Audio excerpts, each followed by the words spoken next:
John Mashney here with The Intense Life. I'm here with my friend Mike Maddox.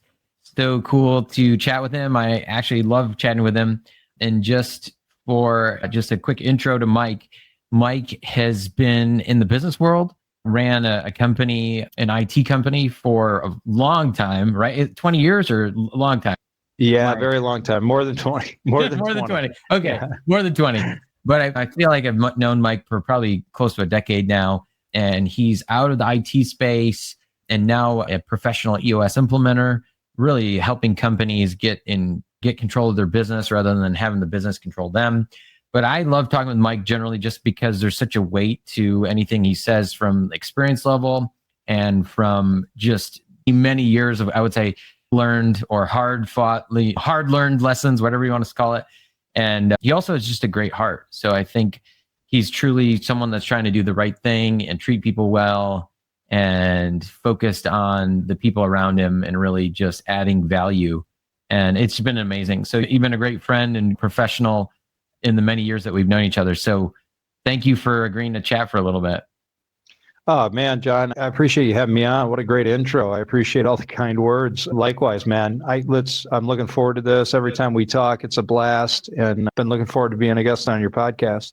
Yeah. Let me just jump in. Like, I know you worked for a lot of years, you ran a company for a lot of years, you were looking for something else after that, and you eventually landed on being an EOS implementer, right? Like how did that decision get made? And how do you view that as like an extension of your career? Maybe a logical extension. Like how do you view that? Like, how does that fit into the puzzle for you?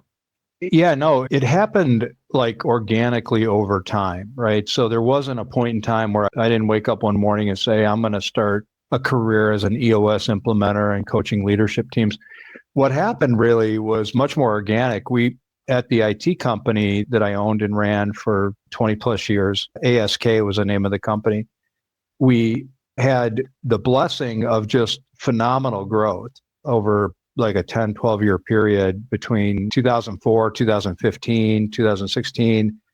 And what used to be a little company was getting much, much bigger. And with all the growth came a whole bunch of people, right? So all of a sudden we had all these people, and with the people came all kinds of complexity, right? So what used to be really easy and fun was not so easy and fun anymore. And I was struggling with that. The company was still doing well and making money and being profitable and serving clients well, but everything seemed to be harder, right? Everything seemed to take a lot more work. And we had that feeling of just hitting the ceiling, as they say, to use that phrase, or just stuck in the mud. I was at a CEO group that I still belong to, and an EOS implementer was our guest speaker, and he was talking about this comprehensive system of tools and processes that help you do what you said in the intro, which is get a grip on your business and really get to the point where you're running your business, it's not running you, and you have a real breakthrough and momentum and traction. And he talked about this book called Traction that Gino Wickman had written. And I'm sitting there listening to him, and he's going through what is EOS, what are the tools, what's the process, what does it look like? And everything he said was resonating with me, right? I was like, yeah, I think that's it, right? I think that's it. But I was really hesitant because I went back to the company, I went back to the office, and I kept thinking, if I just go into my leadership team and just introduce this, there's going to be skepticism. And that's for good reason, because I had introduced a lot of things over the years, right? I'm a visionary type. So it wasn't uncommon for Mike to show up and go, we're going to do this. This is awesome, right? Here's a new thing. And everyone's, oh no, what are we going to hear now? Yeah, the reaction typically was like, oh, Mike must have been at a conference last week, or Mike read a book, or somebody sent him an article. I thought somebody was supposed to be watching that to make sure that didn't happen. So, long story short, what I did is I called that implementer and I said, hey, and Ryan Henry, a guy you and I both are friends with and know. And I said, hey, Ryan, would you come do that whole thing you did? They call it a 90-minute meeting, but I didn't know that. I'm like, could you come do that whole dog and pony thing you did? Come to my office and do that? And he's like, sure. You think it's a fit? And I'm like, I don't know. I think it's a fit, but I want to know what my leadership team. So he did. And they were all in. Like you could see their eyes light up. They had the same reaction I had. And so we started a couple year process of implementing EOS with Ryan. It was amazing. Like over the couple of years that we worked hard at implementation, we got just complete alignment on everything at every level of the company, on the vision of the company, and real traction and accountability. All those complexity issues that we had started to disappear. We started to knock down issues a lot faster, solve issues a lot quicker, and you could just feel it. Like it was like everybody in the company just felt it. And so a couple of years after that, I sold the business. And in that interim period, before I sold the business, I started telling our clients about this thing. And a lot of that came about by accident too. Our account managers would start running what's called an L10 meeting with our clients for their quarterly check-in calls, quarterly check-in meetings. Okay. And clients were saying, this is really efficient. This is a great way to run a meeting. Where did you find this? And they would say, we do this thing called EOS.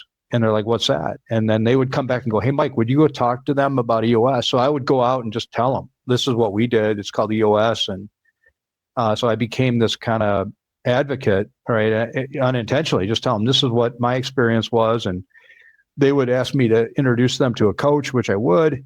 And then those coaches, Ryan and others that I knew, started to tell me, hey, Mike, I appreciate you thinking of me, but I'm like really busy. I have 25 clients and then I remember a couple of them said, why don't you do this? Like you're passionate, you love this, you lived it.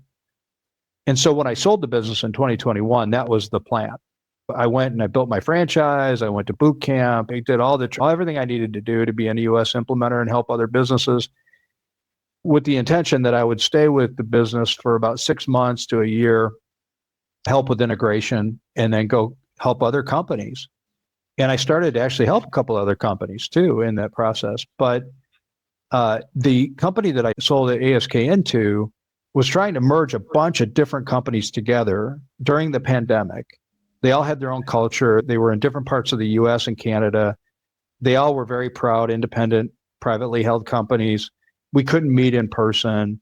There were a lot of foundational problems with that, mainly due to timing. The pandemic made it much more difficult. So the company ended up asking me to stay, and I agreed to stay for a couple of years and run that business. And really what I did was implement EOS from the president's seat of Convergence, the name of the company that bought us, and did that for a couple of years, was able to retire. And by the way, did the same thing there at a much larger entity that it did for my business. Alignment, traction, accountability, health, all that. At the end of 23, I was able to step away, and now I just help other businesses full time. That's what I do. Yeah. And I think it's cool. I think I know a lot of people that are in the EOS community, whether they're a company running it or like they're implementers like yourself. I think I really love the implementers who had EOS implemented at their company. I just think it's a unique position where they go through it. They have these tremendous benefits. They feel that freedom that comes from having traction, right? And having those 6 elements really. And I know nothing's perfect, but sometimes you just dial it in just a little bit and it just makes such a huge difference for people. I think it's really cool. Yeah, your background is cool, how you went from having it implemented in your company to now you're helping people. Yeah, I think it does matter, right? I've been where my clients are, right? So when they get stuck or they're struggling with solving people issues, right? I remember my struggle with that, or they're struggling with their core processes. I remember having a completely misguided view of what a core process was. And so it helps to relate to it's an incredibly simple system, EOS, because I know you know it, but it's not easy, right? It's simple, but it takes a commitment and it takes work to get it. But the return on investment is more than I could even articulate, right? It was an amazing thing for us and for the bigger company and for the clients that I've worked with too. Here's a question for you about EOS. What's the hardest thing that you noticed that like a company, or let's just say, usually I think it's the entrepreneur, the business owner, feels some stress, feels like things maybe are out of control, or there's just some, like it's either overtaking their life, or maybe there's like just an anxiety associated with their business. What's the biggest kind of barrier to someone like that to really like getting to that point of freedom, or what they call the vine, life beyond the vine, or letting go of the vine? Yeah. What are some of the things that hold people back? Because I think when I love EOS, right, I think it makes this the concept itself is, hey, it's an operating system for your business, right? So if you don't have an operating system, you're just, hey, I think we should have a meeting, or there's a problem, and I feel like you're always in reaction mode, and you just never really get out of it unless you have a business operating system that says, hey, here's how we do this. Here's how we have a meeting. And it's like you said, it's simple. Here's how we have a meeting. Here's how we hire people. Here's how we fire people. Here's why we fire people. Here's why, all these kind of things. So I'm just interested from your experience, like what are some of the things that hold people back from just embracing what I agree with you is it's a simple system. Probably how do I phrase this? The most transitional part, or the part that, is completely new for most businesses, is getting the right people in the right seats with the right structure. And what I mean by that is most businesses develop and grow organically. So over time, a leadership structure forms organically, and a mid-level manager structure forms organically. And it just happens, right? Yeah. And what we teach is different. What I teach is you start with the structure and you look at what is the right structure to carry this business forward into the future. Meaning, what are the key seats that at the leadership level that we need to identify, foundational seats where somebody sitting in them can be completely accountable for a function of the business. Not meaning that they do it all on their own, but that they own that and they do it really well and they love doing it and they know how to do it and they understand it. And from that concept, you then define the roles of each of those seats very clearly. What is the person in the sales and development leadership seat? What are they responsible for? And what is the person in the HR seat and the person in the operations seat and the person in the finance seat responsible for? And then you try to put the right person in the right seat. Person is somebody who is completely aligned with your core values. So you got to do that first. You got to know what are our core values as a business, and you have to be committed to them. Like you have to live them. They're not just for the website or to put on the wall behind the receptionist desk. Yeah, make you look good. Or this is what we want to appear a certain way. So if you say that valuing each other is a core value, and you have people on your staff, leadership level or not, who are caustic, that are tough to talk to, that are difficult, you're not living your core values. You got to call that out, and you got to say, this is one of our core values. To be a member of this very special team, you've got to live this. So you either got to change or you need to go somewhere else where you're a better fit. That's the hard work that's transformative. And the reason it's transformative is what you talked about a minute ago, letting go of the vine. We use a tool called Delegate to Elevate. Because most executives, most managers, in fact, most people in business, and you know this, we all tend to work a couple levels below where we should be working. We're doing work that we really shouldn't be doing. And the reason for that is we can't delegate stuff. And the reason we can't delegate stuff is we haven't built that structure of the right people in the right seats so that we can delegate to somebody who truly understands that task or that group of tasks, has the capability of doing it and really loves doing it, right? Wants to do it. But once you get that structure, that's where the work comes in. That's the inhibitor. And that once you get through that and you get the right structure and you get the right people in the right seats, and it doesn't happen overnight. This is incremental over time. Yeah. You can start to delegate to elevate. You can start to build metrics and scorecards that matter because somebody's accountable for each of these things.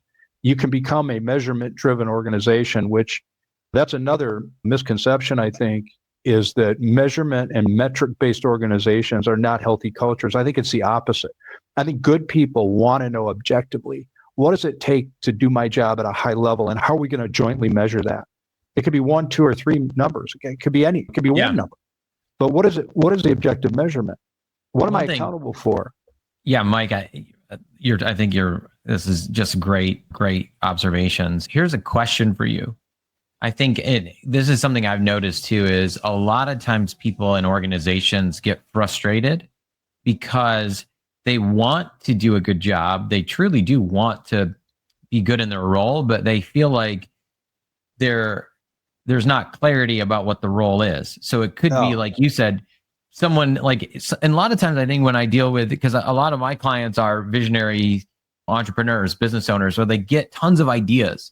But I feel like when you're around someone like that and you don't have clarity about what am I actually supposed to do? Am I supposed to do this new thing, or am I supposed to do the thing something else, or is there like a core process? I feel like when you're bombarded by the ideas and you don't have clarity about what am I actually accountable for, then that's where people really struggle. I just know that from my own experience in organizations.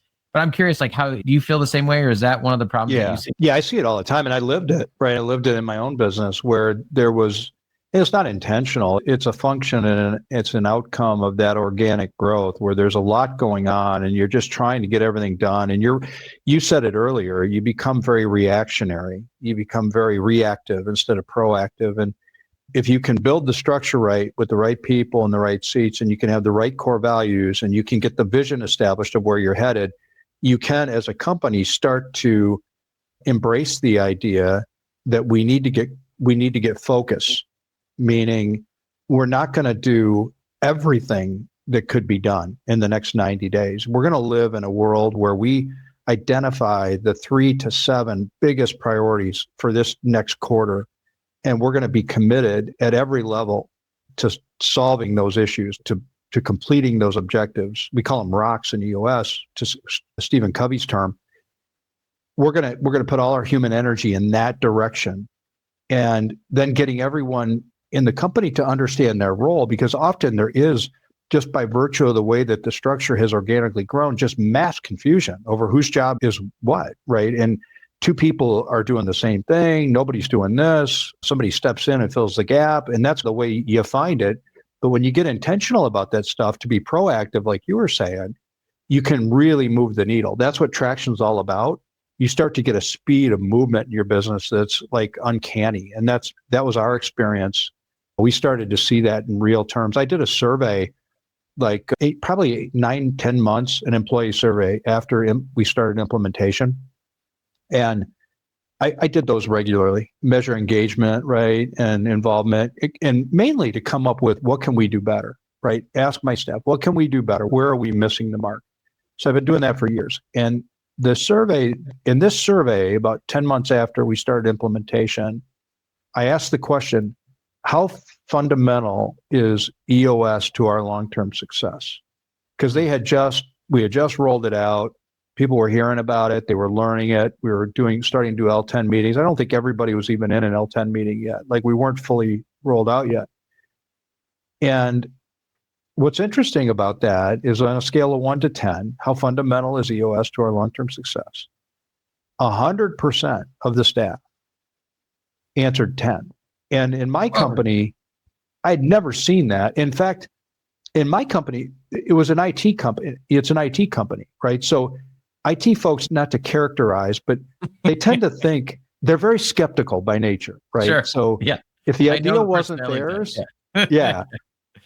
so they're usually the response I would get to a survey question was, they would question the question, the foundation of the question, right? So it was like 10 across the board. Like, they were all in. I remember saying to my business partner, Leo Orsini, I don't want to, but I couldn't take EOS out of this business if I wanted to. They're so committed. Like, we could just feel that momentum. Yeah.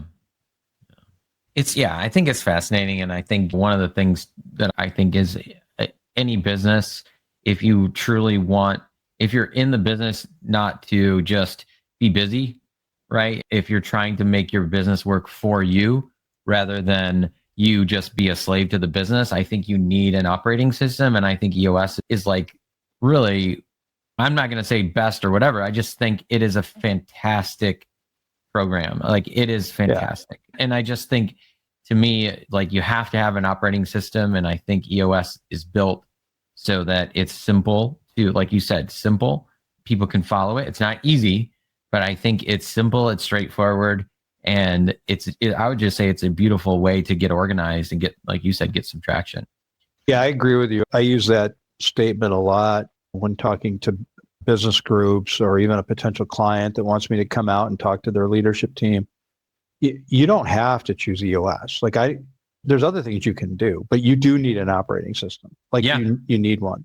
That's EOS is the one I know and I experienced, and I've seen the fruits of it in a lot of other companies. But if you don't choose that, choose something else, but choose an operating system. I want to pivot a little, Mike, because I know we just had the conversation last week about a book. And I actually don't remember how this came up. I think you just said the term "so good they can't ignore you." A joint friend of ours had said to me in a breakfast meeting, he said, we were talking about how do we represent our faith in business, right? Because we're both men of faith.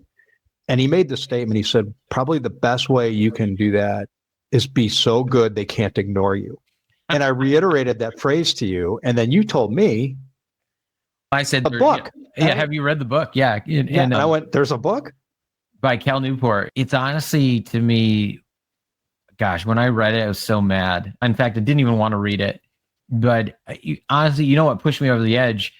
The phrase "so good they can't ignore you" comes from one of my favorite comedians, Steve Martin. He was getting interviewed. I think it was Charlie Rose. I could be wrong, but you could Google the clip "so good they can't ignore you," Steve Martin. And I think the interviewer asked him, what advice would you give to someone that's coming up in this entertainment space? And he said, be so good they can't ignore you. And it was fascinating. And that interview prompted the author, Cal Newport, to write this book called "So Good." He called it "So Good They Can't Ignore You." And the premise of the book, which this is what made me mad, okay, was that the advice, follow your passion, is actually horrible advice. When we tell people all the time, you hear it all the time. In fact, I used to love Joseph Campbell. I still love Joseph Campbell, but one of his phrases was "follow your bliss." And I remember reading Joseph Campbell in my teenage years, and that resonated with me. Follow your bliss. And now you have Cal Newport coming in saying that's horrible advice. I just was like, I couldn't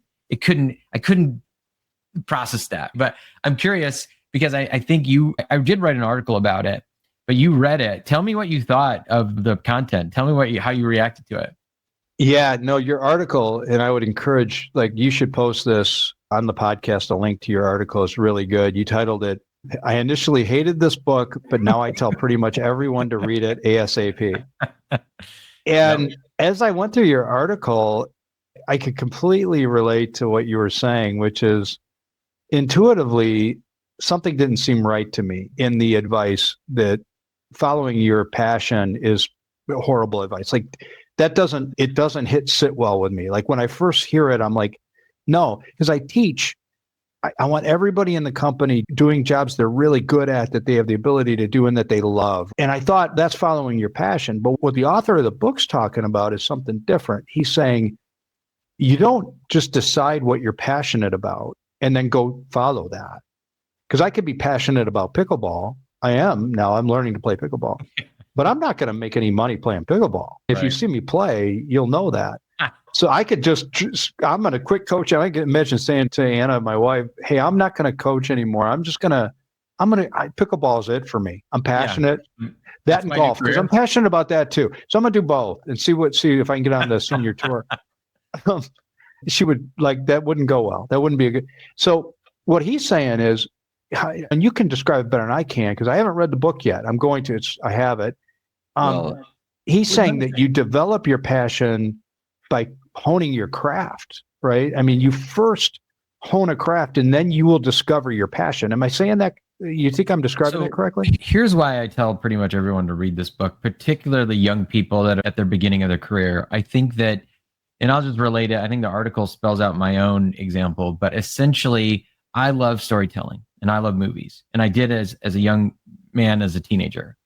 And so follow your passion would be, John, just go to Hollywood. Your passion is what you should follow and what you should use as a guide.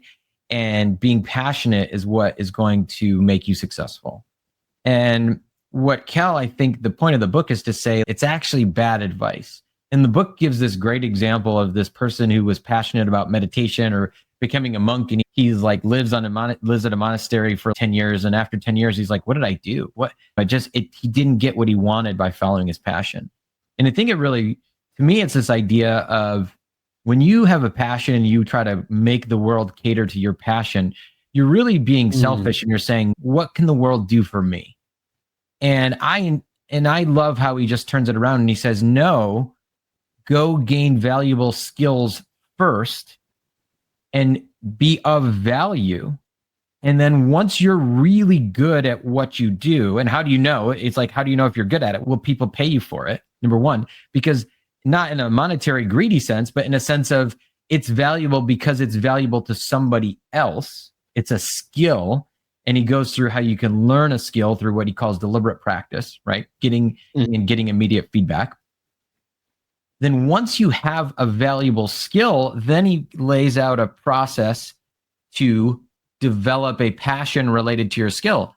And I hated that advice because I just thought, I'll just go make movies and I went to film school. But now that I think about it, my life actually followed this book almost exactly, right? I wanted to make movies and I wanted to be involved in storytelling. And it wasn't until I went to law school and gained the valuable skill of being able to provide legal services and business advice, so to speak, to film producers and artists and creative people and entrepreneurs, where to the extent that people would pay me to do it, that's when I started being involved in filmmaking, right? That's how I produce. I don't know what the movie is, 10th or 11 movies or whatever it is.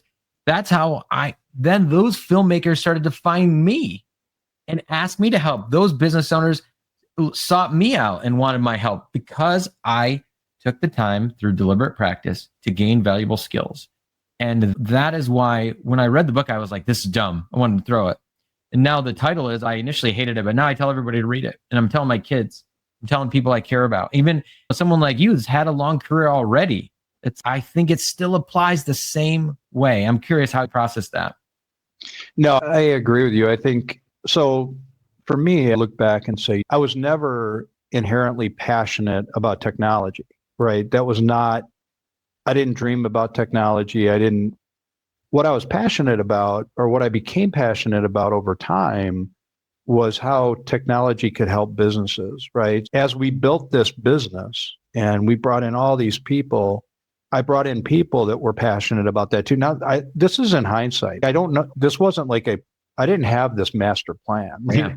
I look back now and I go, the people that I brought into the company that helped me build it were passionate about helping other businesses. That's really what drove them. And we used technology to do it. That was just what we knew, or they knew. I'm still not deep in technology, right? That's not my thing.